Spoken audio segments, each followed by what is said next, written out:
வணக்கம் friends, welcome to கல்டா info Tamil. மனுஷங்களால் போகவே முடியாத, மனுஷங்களால் கண்ணுக்கு புலப்படாத சில விஷயங்களை கூட ட்ரோன் கேமரா கண்டுபிடிச்சிடும். அப்படிப்பட்ட ட்ரோன் கேமரா கேப்சர் பண்ண பல இன்ட்ரெஸ்டிங்கான விஷயங்களை தான் இந்த வீடியோவில் பார்க்க போகிறீங்க. இந்த வீடியோ சூப்பராக இருக்கும், அதனால் ஸ்கிப் பண்ணாமல் முழுசாக பாருங்கள். இன்றைக்கான வீடியோட கொஸ்டின் அப்படின்னா, நீங்கள் எந்த மாதிரியான கேரக்டர் அப்படின்னு மறக்காமல் கமெண்ட்டில் சொல்லுங்கள். வீடியோக்குள்ளே போகிறதுக்கு முன்னாடி இந்த வீடியோ லைக் பண்ணி என்னோட சேனலை சப்ஸ்கிரைப் பண்ணிங்க அப்படின்னா எனக்கு அடுத்தடுத்த வீடியோ பண்ணுறதுக்கான என்கரேஜ்மெண்ட்டாக இருக்கும். வாங்க வீடியோக்குள்ளே போகலாம். முதல்ல நீங்கள் பார்த்துட்டு இருக்கிறது அன்ஷியன் காஃபின்ஸ். இந்த இடத்துல நீங்கள் பார்த்துட்டு இருக்கிற எல்லாமே சவப்பெட்டிகள் தாங்க. இந்த சவப்பெட்டிக்குள்ளே இறந்தவங்களுடைய சடலங்கள் இருக்குது. இங்கே உள்ள மனுஷங்க யாருமே அவங்க இறந்தவங்களை சவப்பெட்டியில் வச்சு மண்ணுக்கடியில் புதைக்க மாட்டாங்களாம். இந்த இடத்துல இருக்கக்கூடிய இந்த பள்ளத்தாக்கில் அந்த சவப்பெட்டியை வச்சுட்டு வந்துருவாங்களாம். ஏன் இந்த மாதிரி பண்ணுறாங்க அப்படின்னு கேட்டால், எகிப்தில் பண்ணுற மாதிரி இவங்களும் இந்த மாதிரி புதைக்காமல் வச்சுருவாங்களாம். இந்த மாதிரி பண்ணுறதுனால இறந்ததுக்கப்புறம் சொர்க்கத்துக்கு டைரெக்டாக போக முடியுமா. அது மட்டும் இல்லாமல் இந்த சவப்பெட்டிகள்லாம் இருக்கிற இடம் பார்த்தீங்கன்னா சவுத் வெஸ்ட் சைனாவுடைய ஜீஜோ ப்ராவின்ஸில் தாங்க இருக்குது. இங்கே அடிக்கடி வெள்ளம் வருமா. அப்படி வெள்ளம் வர்றதுனால நம்ம மண்ணுக்கடியில் புதைச்சி வச்சாலும் வெள்ளம் வரும்போது இந்த சவப்பெட்டிகள்லாம் வெளியே மேலே மிதந்து வந்துருமா. அதனால தான் இந்த மாதிரி ஃப்ளட்டால் பாதிப்பு இல்லாத இந்த பள்ளத்தாக்கு பக்கம் இந்த சவப்பெட்டிகளில் வச்சுட்டு வந்துடுறாங்க. இவங்க எல்லா சடலங்களையுமே மரத்தால் செய்யப்பட்ட சவப்பெட்டியில் தான் வைப்பாங்க. இதனால இந்த உடம்பு சீக்கிரமாக மக்கி போகும், அதாவது புழுக்கள் சாப்பிட்ரும் அப்படின்னு சொல்கிறாங்க. இந்த இடத்துல ஒன்று இல்லை ரெண்டு இல்லைங்க, நூற்றுக்கணக்கான ஆயிரக்கணக்கான சவப்பெட்டிகள் இருக்குது. இந்த இடத்துல இருக்கிற எல்லா சவப்பெட்டிகளும் ஒவ்வொரு ஃபேமிலியை சேர்ந்தவங்களும் தனித்தனியாக வச்சிருப்பாங்களாம். ஒரு பக்கம் பார்த்தா ஒரே ஃபேமிலியை சேர்ந்த எல்லா சடலங்களும் இருக்குமா. ஒரே ஃபேமிலியில இருந்து மட்டுமே கிட்டத்தட்ட 500 சவப்பெட்டிகள் ஒரு இடத்துல இருக்குதாங்க. என்னடா இது வித்தியாசமான ரிச்சுவல்ஸா, லூசுத்தனமா இருக்கே அப்படின்னு நம்ம வெளியே இருந்து பார்க்குறவங்க சொன்னாலும் அவங்களுக்குன்னு சொல்லிட்டு ஒரு சில நம்பிக்கை இருக்கு. அதை நம்ம கண்டிப்பாக மதிச்சு தான் ஆகணும். அடுத்ததான் நீங்கள் பார்க்க போகிறது ஸ்பைரல் டெசர்ட் பிரீத், அதாவது டெசர்ட் பிரீத் அப்படிங்கிற ஒரு வித்தியாசமான நிகழ்வு பாலைவனத்தில் நடந்திருக்கு. அதாவது பாலைவனம் சுவாசிப்பு அப்படின்னு சொல்றாங்க. இது பிரம்மாண்டமான நிகழ்வு சஹாரா பாலைவனத்தில் நடந்திருக்குங்க. இதுவும் மனுஷங்க உருவாக்கின மாதிரியான இந்த மாதிரி கோன் ஷேப்ல, கிட்டத்தட்ட 89 கோன் ஷேப்ல இருக்கக்கூடிய கோன் வடிவத்திலான ஒரு ஸ்பைரல் அரேஞ்ச்மெண்ட்ஸை இந்த இடத்துல நம்மளால பார்க்க முடியும். இந்த இடத்துல இருக்கிற எல்லா டிசைன்ஸுமே ஒரு பெர்ஃபெக்டான ஜியோமெட்ரிக் டிசைனை உள்ளடக்கி இருக்குங்க. இது தொடர் மண்ணரிப்புனால ஏற்பட்டதா இருக்கும். 1997ல் ஆர்டிஸ்ட் டனாய், அலெக்சாண்ட்ரா, ஆர்கிடெக்ட் ஸ்டெல்லா இப்படி ஒரு டீமே இந்த இடத்துக்கு போயிட்டு இதை விசிட் பண்ணியிருக்காங்க. அவங்க வச்சிருந்த ட்ரோன் இந்த இடத்த டாப் ஆங்கிள் சைடு ஆங்கிள்னு சொல்லிட்டு ரொம்பவே அழகாக கேப்சர் பண்ணியிருக்கு. அந்த வீடியோவை தான் நீங்கள் இந்த வீடியோவில் பார்த்துட்டு இருக்கீங்க. இதில் 2 இன்டர்லாக்கிங் ஸ்பைரல்ஸ் இருக்கு. அது ரொம்பவே பிரம்மாண்டமாக இருக்கும். பாருங்களேன், எவ்வளோ அழகாக நேச்சுரலாகவே உருவாயிருக்குல்ல.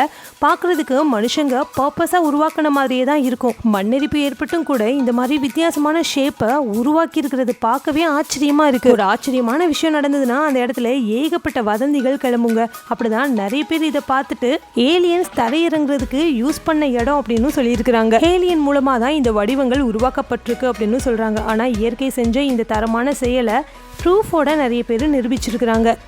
அடுத்ததான் நீங்கள் பார்க்க போகிறது lonely tree of dead sea, அதாவது உப்பு அதிகமாக இருக்கக்கூடிய டெட்சின்னு சொல்லப்படுற இந்த இடத்துல உப்பு குவியலை நம்மளால் பார்க்க முடியுது. அந்த உப்பு குவியலில் இருந்து ஒரு மரம் தன்னிச்சையாக வேரூன்றி நின்றுட்டு இருக்குங்க. பொதுவாக உப்பு அதிகமாக இருக்கிற இடத்துல எந்த ஒரு மரம் செடியுமே வளராது.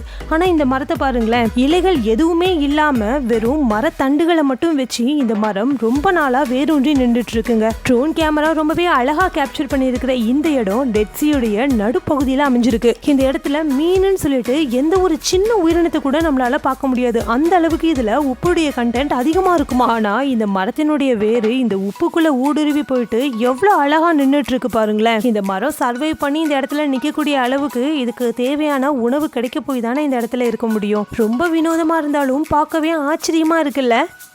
அடுத்ததான் நீங்கள் பார்க்க போகிறது டேமண்ட்ஸ் ஆஃப் மவுண்டேன் நியாங்கனி. மவுண்டேன் நியாங்கனி அப்படிங்கிற இந்த இடம் ஜிம்பாப்வேல தாங்க அமைஞ்சிருக்கு. இந்த இடத்துல இருக்கிற இந்த மலையும் பள்ளத்தாக்கும் பேய்களால் நிரம்பியிருக்கு அப்படின்னு சொல்கிறாங்க. இந்த இடத்துல சுற்றி வாழக்கூடிய லோக்கல் மக்களை கேட்டால் இந்த இடத்துக்கு போனவங்க யாருமே திரும்பி வந்தது கிடையாது அப்படின்னு சொல்கிறாங்க. இந்த இடத்துக்கு ஒரு நிக்நேமும் இருக்குது, த மவுண்டேன் தட் ஸ்வாலோஸ் பீப்புள், அதாவது மனிதர்களை முழுங்கக்கூடிய ஒரு மலை அப்படின்னு சொல்கிறாங்க. ஏன் இப்படி ஒரு பேர் வந்தது அப்படின்னா, இந்த இடத்த எக்ஸ்ப்ளோர் பண்ணணும்னு தனியாக யாராவது போனாங்க அப்படின்னா போனவங்களுக்கு திரும்பி வர்றதுக்கு தெரியாது. ஏன்னா இந்த இடம் பார்க்குறதுக்கு ரொம்ப அடர்ந்து புகை மண்டலமாக, பார்க்கவே ரொம்ப வித்தியாசமாக ஒரே மாதிரி தான் எல்லா இடமுமே இருக்குமாங்க. அதனால நம்ம போன இடம் எது, வந்த இடம் எது அப்படின்னு நம்மளால் கண்டுபிடிக்கவே முடியாது. சில பேர் இந்த இடத்துக்குள்ளே மாட்டிக்கிட்டு வெளியவே வர முடியாமல் பைத்தியமாக அலைஞ்சிருக்காங்க அப்படின்னு கூட சொல்கிறாங்க. கடலில் இருக்கக்கூடிய பெர்முடா ட்ரையாங்கிளில் ஒரு கப்பல் அந்த இடத்துல மாட்டிக்கிச்சுன்னா எப்படி மறைஞ்சு போகுமோ அந்த மாதிரி இதுக்குள்ளே போகிற மனிதர்களும் மறைஞ்சு போயிடுவாங்க அப்படின்னு நம்பப்படுது. உணவு தண்ணி எதுவுமே கிடைக்காம இவங்க இந்த இடத்துக்குள்ளேயே சாகக்கூடிய நிலைமை கூட ஏற்படும். அதனால இந்த இடத்துக்கு போகக்கூடாது அப்படின்னு அந்த ஊர் மக்கள் சொல்றாங்க. இந்த இடத்துல பனி புகை ரொம்ப அதிகமா இருக்கும். அதனாலதான் இந்த இடம் பார்க்கிறதுக்கு ரொம்பவே மர்மமா தெரியுது. அடுத்ததான் நீங்க பார்க்க போறது ஜெயண்ட் பிக் பிங்க் பனி. இது ஒரு ஆர்ட் ஒர்க் தாங்க. ஆஸ்ட்ரியனான ஒருத்தர் தான் இதை உருவாக்கியிருக்காரு. கலெக்டிவ் ஆஃப் ஜெலட்டின்ஸ் அண்ட் நிறைய துணிமணிகளை சேர்த்து தான் இந்த மாதிரி ஒரு உருவத்தை உருவாக்கியிருக்காரு. இது கிட்டத்தட்ட 60 மீட்டர் நீளத்துல இருந்திருக்குங்க. 20 வருஷத்துக்கு முன்னாடியே இதை உருவாக்கியிருக்காரு. 2005 வருஷம் தான் இப்படி ஒரு ஆர்ட்டை இவர் உருவாக்கியிருக்காருங்க. 2016 வரைக்குமே இந்த ஆர்ட்டுக்கு எந்த ஒரு டேமேஜும் இல்லாம ரொம்பவே நல்லா தான் இருந்துச்சு. ஆனா இப்போ கொஞ்சம் கொஞ்சமா இது டீகம்போஸ்ட் ஆகி இதனுடைய தடம் மட்டும்தாங்க இருக்கு. இப்படி ஒரு பிரம்மாண்டமான ஆர்ட்டை விம்சிக்கல் சரியல் எஃபெக்ட்னு சொல்றாங்க. ட்ரோன் கேமரா மூலமா கேப்சர் பண்ணும்போது இது பார்க்கிறதுக்கே ரொம்ப அழகா இருக்கும். ஒரு பெரிய சைஸ் முயல் குட்டியை தாங்க இவங்க இந்த மாதிரி உருவாக்கியிருக்காங்க. இந்த ஆர்ட் ஒர்க் எந்த இடத்துல கரெக்டா லொக்கேட் ஆயிருக்கு அப்படின்னு கேட்டீங்கன்னா பெர்மன் ரீஜியன் ஆஃப் நார்த்தன் இட்டாலியில அமைஞ்சிருக்குங்க. அதாவது அரீனா அப்படிங்கிற டவுனுக்கு ரொம்ப ரொம்ப பக்கத்துல தான் இந்த இடம் இருக்கான். பார்க்கிறதுக்கே ரொம்ப அழகாவும் ஆச்சரியமாவும் இருக்குல்ல. அடுத்ததான் நீங்கள் பார்க்க போகிறது கேவ் ஆஃப் கிறிஸ்டல்ஸ். இந்த இடத்துல இருக்கக்கூடிய இந்த குகை முழுக்க கிறிஸ்டல்ஸ் தாங்க நிரம்பி இருக்கு. இது எல்லாமே நேச்சுரலாகவே உருவான ஒரு மிகப்பெரிய கிறிஸ்டல்ஸாம். இங்கே இருக்கக்கூடிய மெயின் சேம்பரில் தான் இவ்வளோ பெரிய கிறிஸ்டல்ஸை கண்டுபிடிச்சிருக்கிறாங்க. இந்த இடம் கரெக்டாக சொல்ல போனோம் அப்படின்னா மெக்சிகோவில் இருக்கிற நைகா ஹுவா அப்படிங்கிற இடத்துல தான் அமைஞ்சிருக்கு. இந்த மிகப்பெரிய குகையை இயர் 2000 வரைக்கும் யாருமே எக்ஸ்ப்ளோர் பண்ணணும்னு போகலைங்க. இயர் 2000க்கு அப்புறமா தான் 2 மைனர்ஸ், அதாவது 2 சுரங்க தொழிலாளர்கள் இதுக்குள்ளே போயிருக்காங்க. ஆனால் இதுக்குள்ளே போகணும் அப்படின்னா நமக்கு பயங்கரமான துணிச்சல் வேணுங்க. ஃபெயிண்ட் ஹார்ட்டடாக இருந்தீங்க அப்படின்னா நிச்சயமாக இதுக்குள்ளே போகவே முடியாது. ஏன்னா இந்த குகையுடைய நிலத்தடிக்குள்ள தகன்னு எரிஞ்சுக்கிட்டு இருக்கிற நெருப்பு குழம்பு இருக்கு. அதனால இந்த குகைக்குள்ள போனாலே நம்ம ரொம்ப அதிகமான வெப்பத்தை, அதாவது தாங்கவே முடியாத அளவு வெப்பத்தை ஃபீல் பண்ணுவோமா. இதுல இருக்கக்கூடிய மெயின் சேம்பர்ல வெப்பம் 150 டிகிரி ஃபாரன்ஹீட்ல இருக்குமாங்க. அதே மாதிரி இதுக்குள்ள இருக்கக்கூடிய சின்ன சின்ன குகைகள்லாம் இருக்கும் இல்லையா, அதுலேயே 100 டிகிரி ஃபாரன்ஹீட்ல வெப்பம் இருக்குமா. யாருக்குமே தெரியாம இந்த இடத்துக்குள்ள நமக்கு ஏதாவது புதையல் கிடைக்குமா இல்லைன்னா ஏதாவது சில்வர் கிடைக்குமா அப்படின்னு இதை எக்ஸ்ப்ளோர் பண்ண போன 2 மைனர்ஸுமே தெரியாதனமா இங்க இருந்த சப்டெரியன் சேம்பரை, அதாவது நிலத்தடியில் இருக்கக்கூடிய ஒரு சேம்பரை டிஸ்டர்ப் பண்ணிட்டாங்க, அதாவது உடைச்சிட்டாங்க. இதனால மிகப்பெரிய ஆபத்து ஏற்படுமாங்க. அதனால இந்த நாட்டு கவர்மெண்ட் அந்த குகையினுடைய என்ட்ரன்ஸ்ல ஒரு இரும்பு கதவை ஸ்ட்ராங்கா போட்டு லாக் பண்ணி வச்சிருக்காங்க, வேற யாருமே இதுக்குள்ள போகாத மாதிரி. ஏன்னா இந்த இடத்துக்குள்ள இருக்கக்கூடிய நெருப்பு குழம்பு தகன்னு எப்பவுமே எரிஞ்சுக்கிட்டே இருக்குமாங்க. அதிகமான வெப்பத்தோட இயற்கையை நம்பவே முடியாது, எந்த நேரத்துல என்னனாலும் நடக்கலாம். அடுத்ததான் நீங்கள் பார்க்க போகிறது ட்ரோன் இன் ஸ்பேஸ். ஒரு தனி மனிதராக அவர் கண்டுபிடிச்ச ரொம்பவும் அழகான ஒரு கண்டுபிடிப்பு மூலமாக நம்மளுடைய பூமியை புகைப்படம் எடுத்து காமிச்சிருக்காரு. இது என்ன பெரிய விஷயமா அப்படின்னு கேட்டிங்கன்னா, நாசா மட்டும்தான் ஒரு பெரிய டீமே அந்த நாசாவில் வேலை செஞ்சு சேட்டலைட்டை ஸ்பேஸுக்கு அனுப்பி அந்த சேட்டலைட் மூலமாக நம்மளுடைய பூமியை கேப்சர் பண்ணி நமக்கு நியூஸ்லலாம் காட்டுவாங்க. ஆனால் இவர் ஒரு தனி மனிதராக அவருடைய திறமையான கண்டுபிடிப்பு மூலமாக இந்த புகைப்படத்தை எடுத்திருக்கிறாரு. இவருடைய கண்டுபிடிப்பான ட்ரோனை ஸ்பேஸுக்கு அனுப்ப முடியலனாலும் 11,000 அடி உயரத்தில், அதாவது பூமியில இருந்து 11,000 அடி உயரத்தில் இருந்து நம்மளுடைய பூமியை இந்த ட்ரோன் கேப்சர் பண்ணியிருக்கு. எப்படி இதை அனுப்பியிருக்க முடியும்? இந்த ட்ரோனை உயரமா அனுப்ப இந்த ட்ரோனால ரொம்ப உயரத்துக்கு பறக்க முடியாது. உயரமா பறந்து போகும்போது அங்க இருக்கக்கூடிய ஃப்ரீசிங் டெம்பரேச்சர்னால இந்த ட்ரோன்ல இருக்கக்கூடிய பேட்டரிஸ் ஃப்ரீஸ் ஆயிரும், கேமராஸும் வேலை செய்யாது. நாசால இது எல்லாத்துக்குமே கரெக்டான ப்ரிகாஷன்ஸ் எடுத்து ஆயிரக்கணக்கில் கோடிக்கணக்கில் செலவு பண்ணி தான் சேட்டலைட்டை விண்வெளிக்கு அனுப்புவாங்க. ஆனா இவரு வெறும் கம்மி பட்ஜெட்ல ரொம்ப கம்மியான செலவுல இந்த பூமியை கேப்சர் பண்ணியிருக்கிறாரு. ஒரு பலூன் உயரமா பறக்கணும்னா அதுல ஹீலியம் கேஸை நிரப்புவாங்க. ஆனா இவர் பயன்படுத்தின இந்த பலூன்ல ஹைட்ரஜன் கேஸை ஃபில் பண்ணியிருக்காரு. ஏன்னா ஹீலியம் கேஸை விட ஹைட்ரஜன் கேஸ் கம்பேர் பண்ணும்போது கம்மியான பிரைஸ் தானாங்க. இந்த எலக்ட்ரானிக் பேட்டரிஸ் ஃப்ரீஸ் ஆகாம இருக்கிறதுக்கு எவ்வளோ ஒரு ஃப்ரீசிங் டெம்பரேச்சர்லையும் சர்வே பண்ணக்கூடிய பேட்டரிஸாக பார்த்து தான் சூஸ் பண்ணி போட்டிருக்கிறாரு. ஸ்வீடனில் இருந்து தான் இவருடைய ட்ரோனை பறக்க விட்டுருக்கிறாரு. அந்த ட்ரோன் எடுத்த அழகான புகைப்படத்தை தான் நீங்கள் பார்த்துட்டு இருக்கீங்க. இவ்வளோ ஒரு அழகான கண்டுபிடிப்பை கண்டுபிடிச்சவருடைய பேர் டேவிட் விண்டஸ்டால். உண்மையிலேயே இவர் திறமைசாலி தான்.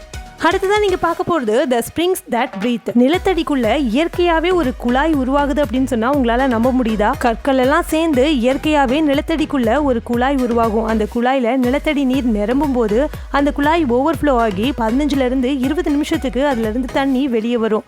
அதுக்கப்புறமா தண்ணி டோட்டலாக ஸ்டாப் ஆயிரும். நிலத்தடி நீர் திரும்பவும் அந்த குழாயில், அதாவது இயற்கையாக உருவாக்கப்பட்ட அந்த குழாயில் நிரம்புற வரைக்கும் வெயிட் பண்ணி திரும்பவும் 15லேருந்து 20 நிமிஷத்துக்கு ஒருக்க இந்த ஃப்ளோ இருக்குமா. பார்க்க வாட்டர் ஃபால்ஸ் மாதிரி இருக்கும், ஆனால் இதை இன்டர்மிட்டன்ட் ஸ்ப்ரிங், அதாவது பீரியாடிக் ஸ்ப்ரிங் அப்படின்னு சொல்றாங்க. இது இயற்கையாகவே உருவான ஒரு பியூட்டிஃபுல்லான நிகழ்வுன்னு சொல்றாங்க. இந்த இடம் ஸ்விஃப்ட் கிரீக் கேனியன் அப்படிங்கிற ஸ்டார் பள்ளத்தாக்குல அமைஞ்சிருக்குங்க. ஹாஃப்லான் வியாமிங் அப்படிங்கிற இடத்துக்கு ரொம்ப அருகாமையில தான் இது இருக்கு. ஒவ்வொரு வருடமும் ஆகஸ்ட் மாதத்திற்கு லாஸ்ட்ல இருந்து மே மாதம் முழுக்க இந்த ஒரு நிகழ்வு நடக்குமாங்க. பார்க்கிறதுக்கே ரொம்ப அழகான இந்த நிகழ்வை சிஃபானிங் எஃபெக்ட்னு சொல்றாங்க. இப்போ உங்க எல்லாருக்கும் பிடிச்ச செக்ஷன் வந்தாச்சு. அதாங்க உங்க கமெண்ட்ஸ்லாம் ரிப்ளை பண்ண போறோம். வாங்க நம்ம சப்ஸ்கிரைபர்ஸ் என்ன கமெண்ட்ஸ் பண்ணிருக்காங்கன்னு பார்க்கலாம். இன்னைக்கு நம்ம சேனல் சப்ஸ்கிரைபர் ஏமனுக்கு பர்த்டே. ஸோ அவங்களுக்கு நம்ம சேனல் சார்பா எல்லாருமே விஷ் பண்ணிக்கலாம். Wish many more happy returns of the day Yemen.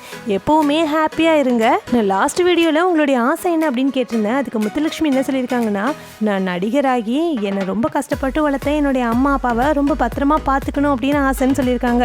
ரொம்ப ரொம்ப சூப்பரான ஆசைமா. ஃபியூச்சரில் கண்டிப்பாக நீங்கள் ஒரு சூப்பரான ஆக்ட்ரஸாக வருவீங்க. ஹார்ட் ஒர்க் பண்ணுங்க. இதே மாதிரி உங்களுடைய கமெண்ட்டும் என்னோட வீடியோவில் இடம்பெறணும்னு நினச்சிங்கன்னா ஒவ்வொரு வீடியோலையும் நான் கேட்குற கேள்விக்கு நீங்கள் மறக்காமல் கமெண்ட்டில் போய்ட்டு பதில் சொல்லணும். எந்த பதில் எனக்கு ரொம்ப பிடிச்சிருக்குதோ அந்த பதில் எடுத்து நான் என்னோட வீடியோவில் சொல்லுவேன். இந்த வீடியோ ரொம்ப பிடிச்சிருந்து அப்படின்னா இந்த வீடியோ லைக் பண்ணி உங்கள் ஃப்ரெண்ட்ஸ் அண்ட் ஃபேமிலிக்கும் ஷேர் பண்ணுங்கள். Thank you friends.